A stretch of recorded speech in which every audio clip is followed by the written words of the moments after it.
Assalamualaikum warahmatullahi wabarakatuh. Waalaikumsalam warahmatullahi wabarakatuh. Sebelum kita memulai pembelajaran pada pagi hari ini, alangkah baiknya kita membaca doa dulu untuk ketua kelas. Boleh dipimpin doa belajarnya. Siap. Doa dimulai.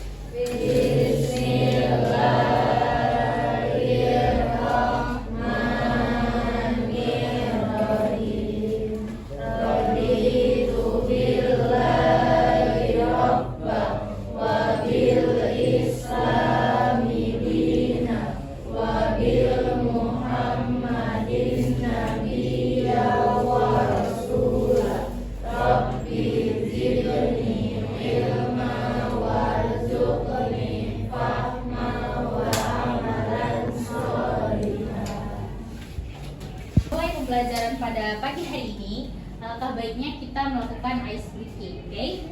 Nah, jadi kakak, ini kan ada spidol nih.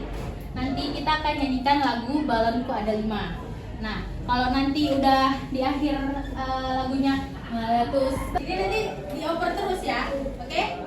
Bisa? Begitu? Dor, dor. Kan kita nyanyi sama-sama, oke? Udah bisa dimulai? Oke. Langsung ya, nyanyi ya dari sini. Nanti oper ke belakang terus gitu ya. Bisa? Ya. Ini Sama-sama. Kita nyanyi sama-sama loh. Habis itu ini ngoper-ngoper. Iya. Intinya nanti yang terakhir megang spidol ini dia yang kalah, dia yang maju ke depan. Oke?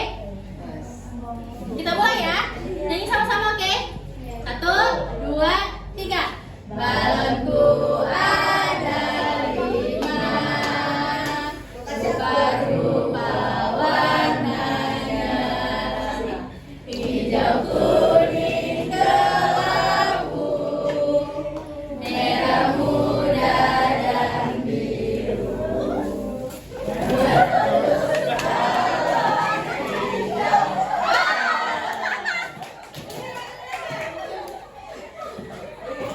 Kasih spidolnya ini, kenapa ini? Ayo kasih. Oh iya ya. Kita cari 2 orang yang kalah lagi, oke? Oke. Nanti opernya ke samping ya. Nyanyi lagi. 1, 2, 3. Balonku ada 5, rupa-rupa warnanya, hijau, kuning, kelabu, merah muda dan biru.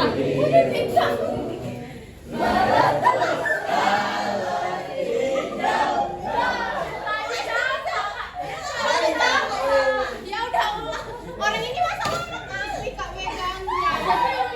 Sasaran ininya kalian. Jadi siapa nih yang di sini ya? Kita cari satu lagi orang yang kalah. Nih. Gini. Gini. Seru kali. Cepat. Kalau bisa laki-laki. Iya. Perempuan dua. 1, 2, 3. Ayo mulai. Ada 5, rupa-rupa warnanya, hijau, kuning, kelabu, merah muda dan biru. Meletus balon hijau.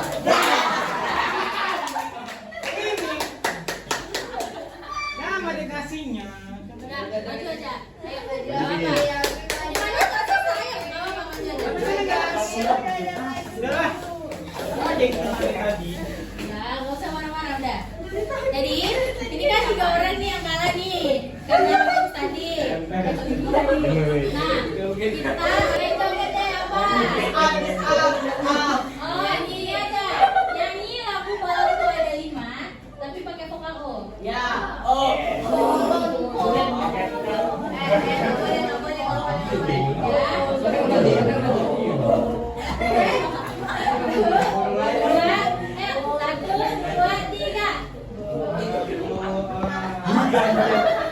Ayo. Dapat. Dua, tiga.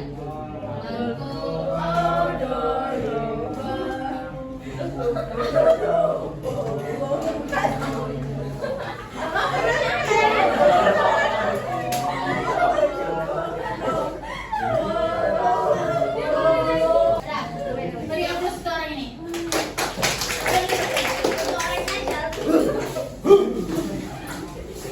Aku lawan.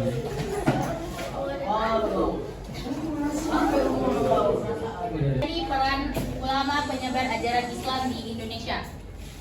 Nah, sebelumnya itu, sebelum masuk ke pembahasan teori pembelajaran, kakak mau nanya nih sama kalian, bagaimana Islam masuk Indonesia dan bagaimana para ulama menyebarkannya?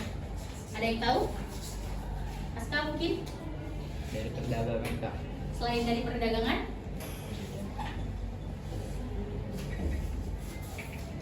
Nikahan, pendidikan. Fani mungkin tahu? Oke, kita lanjut ya. Alur perjalanan dakwah di Nusantara. Indonesia dikenal sebagai negara dengan penduduk muslim terbesar di dunia. Proses masuknya Islam menurut ahli sejarah ada beberapa teori tentang kedatangan Islam di Indonesia. Ada 4 teori. Yang pertama itu teori Mekah, yang kedua teori Gujarat, yang ketiga teori Persia, dan yang terakhir teori Cina. Masuk pada pembahasan teori-teori tersebut. Yang pertama itu teori Mekah. Teori Mekah ini didukung oleh Prof. Buya Hamka. Menurut teori Mekah, proses masuknya Islam ke Indonesia adalah langsung dari Mekah atau Arab, terjadi pada abad pertama Hijriah atau abad 7 Masehi. Mereka datang ke Indonesia dengan motivasi dagang sekaligus berdakwah. Nah, kemudian teori yang kedua itu ada teori Gujarat. Teori ini didukung oleh Snow Lodge. Teori ini mengatakan bahwa proses kedatangan Islam berasal dari Gujarat pada abad ke-7 atau 13 Masehi. Gujarat adalah sebuah wilayah India bagian barat berdekatan dengan laut Arab. Kemudian teori yang ketiga yaitu Persia. Teori ini didukung oleh Husin di Jajanirad. Teori Persia ini mengatakan bahwa proses kedatangan Islam ke Indonesia berasal dari daerah Persia atau Parsi, sekarang bernama Iran. Bukti teori ini adalah adanya kesamaan tradisi, contohnya tradisi merayakan 10 Muharram atau Asyura. Dan teori yang keempat itu adalah teori Cina. Yang pertama itu melalui perdagangan, yang kedua pernikahan, yang ketiga pendidikan, yang keempat hubungan sosial, dan yang terakhir kesenian. Sedikit pembahasan dari cara-cara berdakwahnya di Nusantara. Proses penyebaran Islam melalui jalur perdagangan yang pertama itu terjadi pada Muslim pada abad ke-7 sampai ke-16 Masehi. Kemudian para pedagang tersebut berasal dari Arab, Persia, dan India. Para pedagang tersebut sangat jujur sehingga disukai oleh penduduk Nusantara dan secara sukarela masuk ke Islam. Kemudian dakwah melalui jalur Nusantara melalui perkawinan. Pada kala itu pedagang menikah dengan pribumi atau putri bangsawan sehingga banyak keluarga bangsawan raja yang masuk Islam dan berkembang pesat di sana atau yang disebut dengan pekojokan. Yang selanjutnya cara dakwah di Nusantara melalui pendidikan. Para mubaligh pendidikan di wilayah tersebut.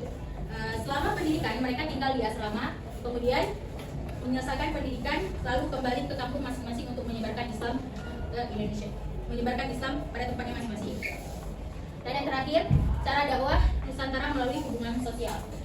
Para mubaligh pandai berhubungan sosial, mereka terkenal santun dan ramah dalam menyampaikan ajaran Islam mereka. Materi selanjutnya itu ada tokoh penyebaran ajaran Islam di Indonesia. Yang pertama itu ada Sultan Malik As-Saleh, yang kedua Sultan Alauddin, yang keempat Wali Songo, dan yang terakhir Sultan Zainal Abidin. Nah, para tokoh ini adalah penyebar ajaran Islam di Indonesia. Yang pertama itu ada Sultan Malik As-Saleh. Beliau adalah Merah Silu atau pendiri raja pertama Kesultanan Samudra Pasai atau Sumatera. Peran beliau adalah setelah masuk Islam, Merah Silu bergelar Sultan Malik As-Saleh dan Kesultanan Samudra Pasai yang dipimpinannya menjadi pusat penyebaran Islam yang kuat di Nusantara. Kemudian ada Sultan Alauddin. Sultan Alauddin ini Beliau adalah pemeluk dasar-dasar kejayaan atau Kesultanan Aceh. Sorry salah. Apa? Sultan Alauddin ini nama aslinya I Mangarangi Daeng Marabina, Raja Goa yang dinobatkan pada usia 7 tahun. Jadi beliau ini, Sultan Alauddin ini sudah dinobatkan menjadi sultan itu pada umur 7 tahun. Kemudian ada Wali Songo. Wali Songo ini adalah 9 wali atau sunan yang menjadi pelopor penyebar ajaran Islam di Pulau Jawa. Maka mereka menggunakan berbagai pendekatan yang sangat cerdas. Apa perannya? Perannya mereka menyebar Islam melalui kebudayaan seperti wayang, seni dan musik. Kemudian pendidikan pesantren dan perdagangan serta politik. Dan yang terakhir itu ada Sultan Zainal Abidin. Nah, Sultan Zainal Abidin ini beliau yang memimpin Kesultanan Ternate sekitar tahun 1486 sampai 1500 Masehi. Peran beliau itu menjadikan Islam sebagai landasan resmi negara Kesultanan Ternate. Kemudian beliau juga mendirikan Jolbe atau Bogato adat yang bertugas mengawasi pelaksanaan syariat di Ternate, di Kesultanan Ternate. Itu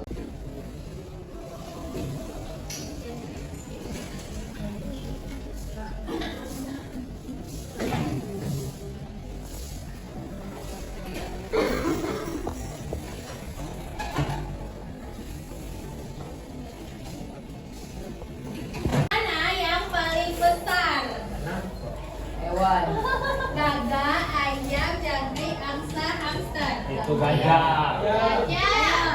Fokus. Apa tadi? Gajah. Gajah. Ayo ke depan. Kasih tahu kawan-kawan. Oh iya. Oh iya. Kan fokus, makanya harus fokus. Ya, aku kenapa?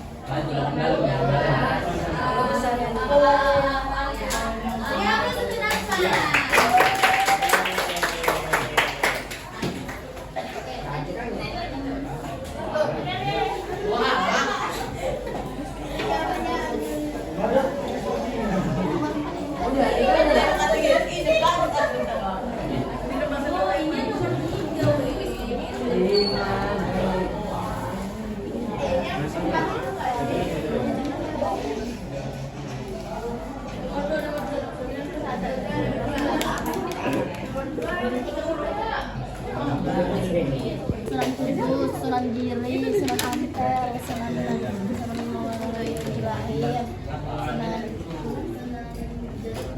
Ih, malah dikaca dia. itu yang nomor 3 di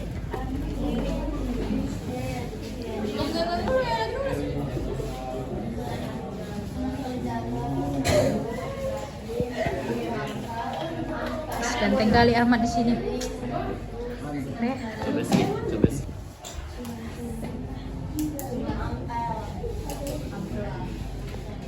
Ini.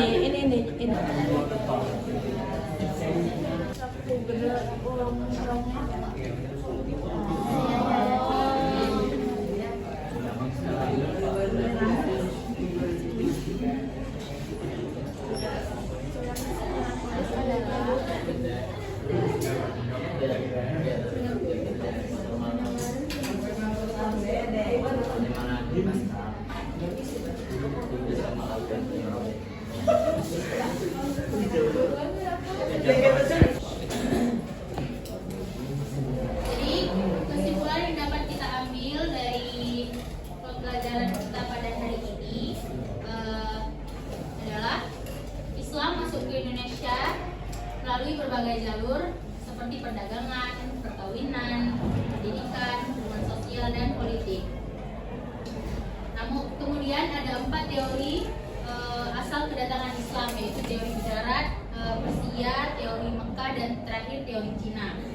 Penyebaran Islam langsung, damai, dan mudah diterima oleh masyarakat.